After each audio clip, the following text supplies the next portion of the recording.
Storage is America's dirty little secret. It's about a $3 billion a year industry. Don't put it in storage unless it's just for 6 months and your grown son is going to come up with a truck and take the credenza with him. There is no good reason to put anything in storage for longer than 6 months. Hello, and welcome to Not Born Yesterday, a podcast dedicated to older adults and the challenges and joys of aging. I'm Miriam Goodman, your co-host. Not Born Yesterday examines the problems and solutions of growing older today. We bring you the wisdom and voices of experts in the field of aging and offer tips on how to feel your best, use your lifetime skills and experience, and make the coming months and years as fulfilling as possible. I'm your co-host, Lynn Winter-Gross. Not Born Yesterday is brought to you by Next Village SF. Next Village SF is a local nonprofit providing older adults in the Northeast neighborhood of San Francisco with support to help age in place, as well as offering cultural, educational, and social activities that keep people connected and engaged with the community and with each other.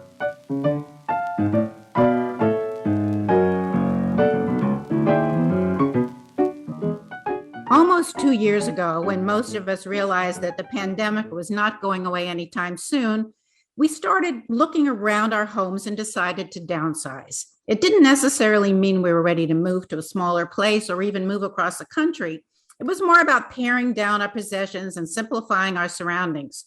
Whether it meant getting rid of clothes we never can wear or can't fit into, or deciding what to give away or what to sell, there was a surprising emotional edge to eliminating certain things from our lives. Our guest today has been through this process herself and has written a guide to the emotional passage that winnowing involves. Ciji Ware is a New York Times and USA Today best-selling novelist, an Emmy Award-winning television producer, reporter, writer, lecturer, and host. Ciji is the author of Rightsizing Your Life, a practical book that will help you eliminate possessions so you can make time for the things that matter. She also acknowledges that internal issues can sabotage our sensible decision-making, what involves letting go of things. Ciji, welcome to Not Born Yesterday. Well, hi, it's so great to be here. Good morning to both of you, or whatever time it is that you're listening. Oh, thank you. So, Ciji, let's start with what got you interested in downsizing in the first place. Well, I got interested because my background is as a reporter. And when I was in my 50s, my husband and I made a huge decision to leave Los Angeles and move up to the Silicon Revolution and with the digital world. And we left everything behind. And all of a sudden, we were actually making money for the first time in our lives. And the company put all of our stuff in storage because there was no room at the inn. It was kind of the wild, wild west back then. So everything we had from a 4,000 square foot house in LA went into storage for 2.5 years. And then Tony changed his jobs, and all of a sudden we started getting these bills for $1,000 to pay for our storage. And we had to really open it up, find out what was there, which we really didn't even remember. And we've been living in a 2-bedroom place, and we didn't need anything, and we loved it. We were at the point where our child had gotten into grad school. Our dog died. My job at the radio station after 18 years had gone away. So we didn't have the same lifestyle. So we did everything wrong. We had to get rid of everything in 3 days. I had 7 couches. I had 3 potato peelers. I had multiples of everything. And we just literally gave it away. And Tony and I nearly got divorced because he would do things like pull out a baby rocking chair that I had petty pointed for my son, who's now 50. And he said, well, we don't need this, and was going to throw it into the dumpster. And it was so emotional that when I started looking at this, I thought, there's a better way. So as a reporter, I started interviewing other people, professionals, move managing experts, senior experts, to say, what are the blockages of dealing with this sensibly? And what are the sort of best practices? And it opened up an entire world. So I say in my book, do what I tell you to do in this book. Don't do what Tony and Ciji did, because we made every mistake you can make. And we now live in about 1,000 square feet in the San Francisco Bay Area. We have only what we use and love around us. And we realize it's a new stage, and we get to design what it is, but we have to deal with the emotional aspects of letting go. What are some of those blockages? You use the word blockages. What are they? Why is it so hard to let go? Well, I think because some things, not everything we own, but some things have deep meaning. That little baby rocking chair, I petty pointed, my son sat on it and watched Sesame Street. And I don't care if he's 50, it marked the end of my parenting. And to throw it away was something that I wasn't even consciously aware of, but it was an emotional block for me until I figured out, oh, a good practice would be to give it to my goddaughter who was pregnant, and ask her that if my son ever got married, which he did finally, she would pass it to him if he had any children. So I found that there was a solution to everything, but you had to acknowledge the emotional part. I had one woman who wouldn't give up a wedding dress that was blocking everything in her closet to her first husband. And her second husband was very upset because she wouldn't get rid of this dress. Well, it turned out she knew walking down the aisle in that expensive dress that the marriage wasn't going to work, and her parents had spent all this money on the wedding, and it was guilt. And until she realized that that's a wasted emotion and it's hurting you now, she took a picture of it and sent it off to a consignment shop that gave wedding dresses to people who couldn't afford them. So it was finding the solutions to the emotional blockage that was sort of the breakthrough idea, I think, that I had, because there are a lot of declutter books out there.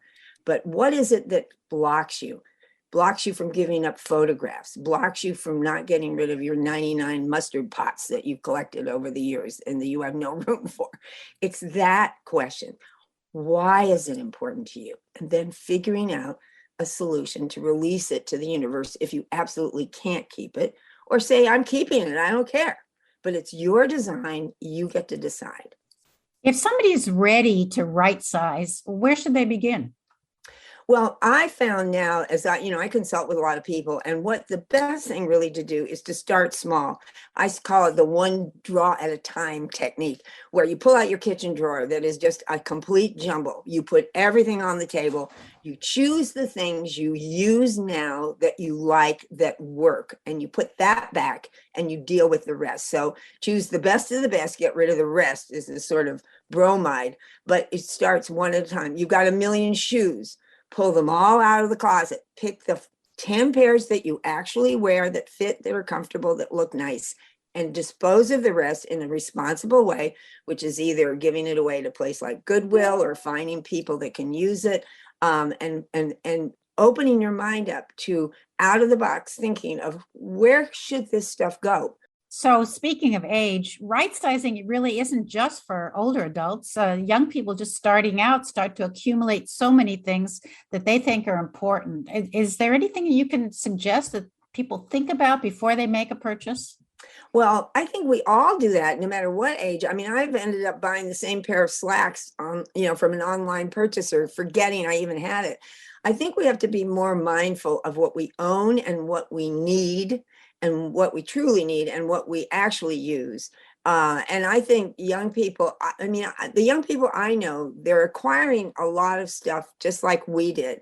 But I think they're a little more mindful, at least hopefully, that our planet is in such dire shape that we really should only buy the things we use and love.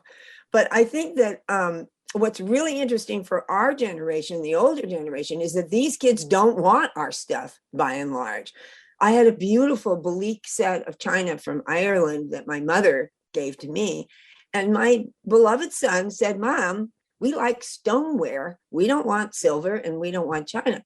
So, I thought, well, I'll try to consign it, sell it to a consignment shop, which is a great place. But I asked my goddaughter, would you be interested in a Surface for 12 with a gold rim? She did. So you just have to not try to do it like we did all in one weekend, but start now, looking at the things you are pretty sure you're going to release. Usually they're large items like a Surface for 12 or a big credenza, and begin to look around at your relatives and ask them first. And if not, there are places you can sell things. And you can even have an associate if you order, if you contact something like Craigslist, there's associates who do it for you for a cut. If you're going to try to sell things, or Nextdoor, which is this service where you can put things on for free or for very low price. So there are ways to do it, but you need to allow enough time to start little by little and then set a schedule.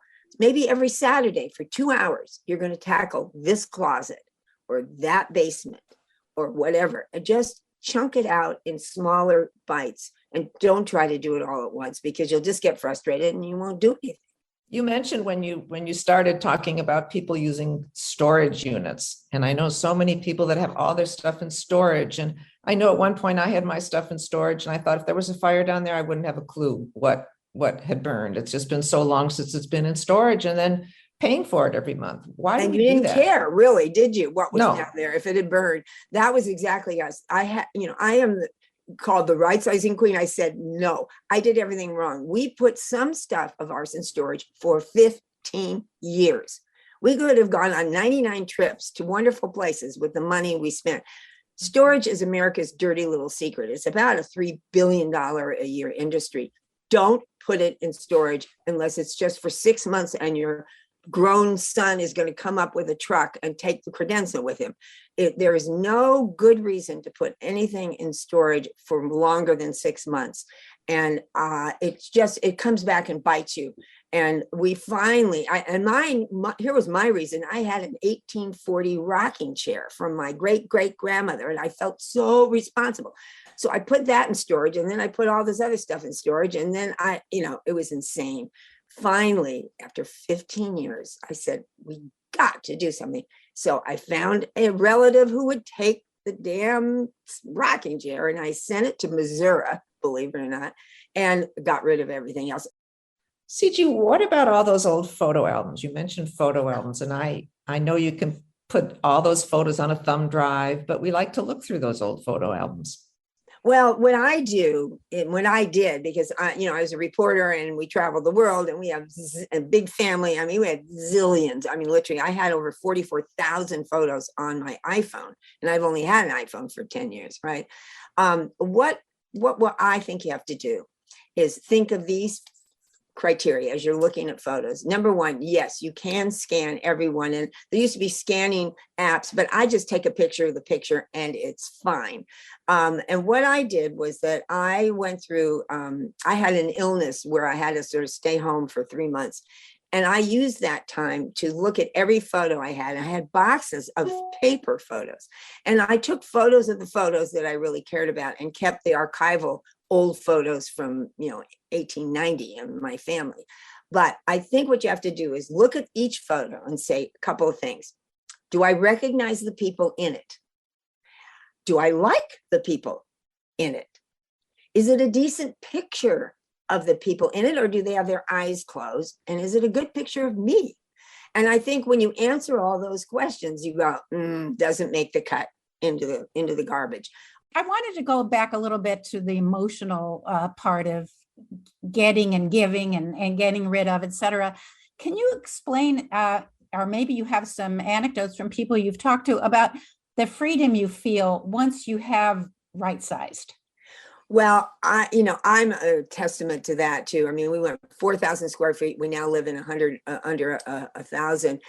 I cannot tell you, my husband and I say it so often, how liberated we feel. We have what we need to cook and to watch TV and to, work on our computers and all of that, but we're not burdened. And I think I didn't realize until I unloaded so many of the things that I had, what a burden it was. It's a burden to have to know that you've got to mow the lawn. It's a burden to know you've got your mother and your grandmother and your great grandmother's material things in your attic or your basement. And what do we do with it?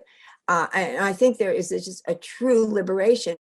How do you make a decision? Should I give it to the consignment store if you don't have this favorite niece or somewhere, or Goodwill or Salvation Army or a garage sale? Or how do you make those decisions?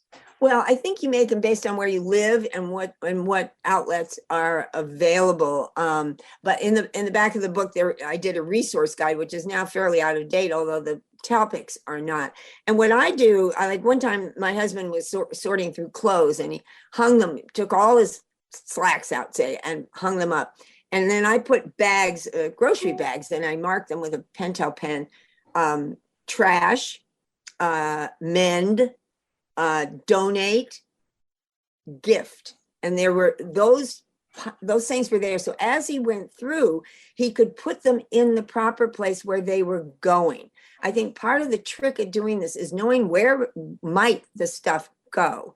So as you begin to do that, I mean, he brought out his he was a naval officer in Vietnam, and he had the sword and he had the whites and he had the navy colored uniform. And we took pictures of the clothing and put the slacks in Goodwill, the jacket we gave to a costume department of a local theater, the sword we gave to our son when he turned 21. We got pretty creative. So as you start each little category, get those grocery bags and mark them, gift, donate, trash, and pass on to the world. Then you have to look what's local. Like we have a lot of consignment stores in the North Bay of San Francisco. So that's a great thing. There's very fancy ones that'll only take good labels. Then there's the cheaper ones, and then there's Goodwill. And you kind of separate out what you think they'll take. Because by the way, they won't not take everything, as you've all probably experienced. They don't want your big couch usually. But you know where you think it's going, and then get it out of your house right away. I get those bags once they're filled with their various categories, put them in my car so that in my rounds, if I pass the Goodwill, I stop and hand it over. If I'm going near a consignment shop, I'll go. And you just do it in a kind of logical, methodical way, and you make progress. Well, before all our listeners run out to straighten out their closet and all the kitchen drawers, do you have anything else you want to add? Well, I think the main thing is, the memories. The hardest thing, if they're five, when you ask your questions, is it useful? Is it valuable? You may want to sell it. Does it fit? Do I like it? Is it sentimental? Sentimental is the killer. And it has to be more than sentimental. You have to have sentimental, but you still look at it, or sentimental and you still use it, or sentimental and it's valuable, so you don't want to sell it yet, or you will give it in your bequest, and I think that it's judging. If it's sentimental, take a strong look and try to find out why. Well, it's so great talking to you, and thank you so much. Our guest today was Ciji Ware. Thank you. It was really interesting.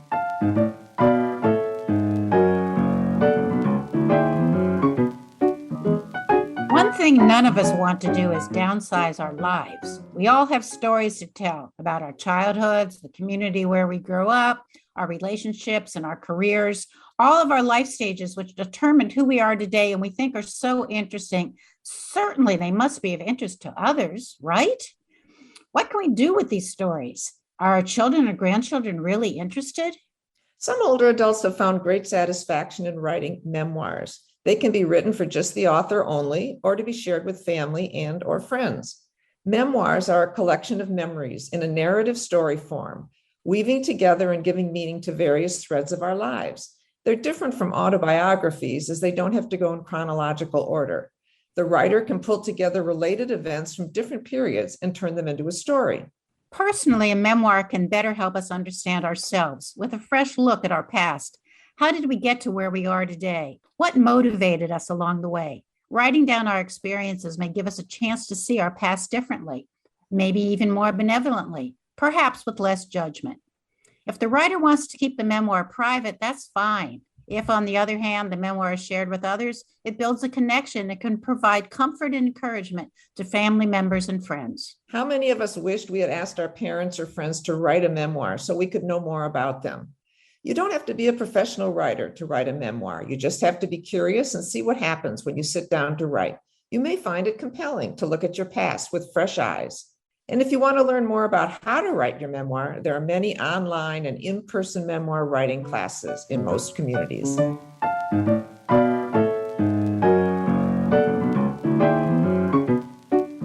That's our podcast for today. Our thanks to Ciji Ware, author of Rightsizing.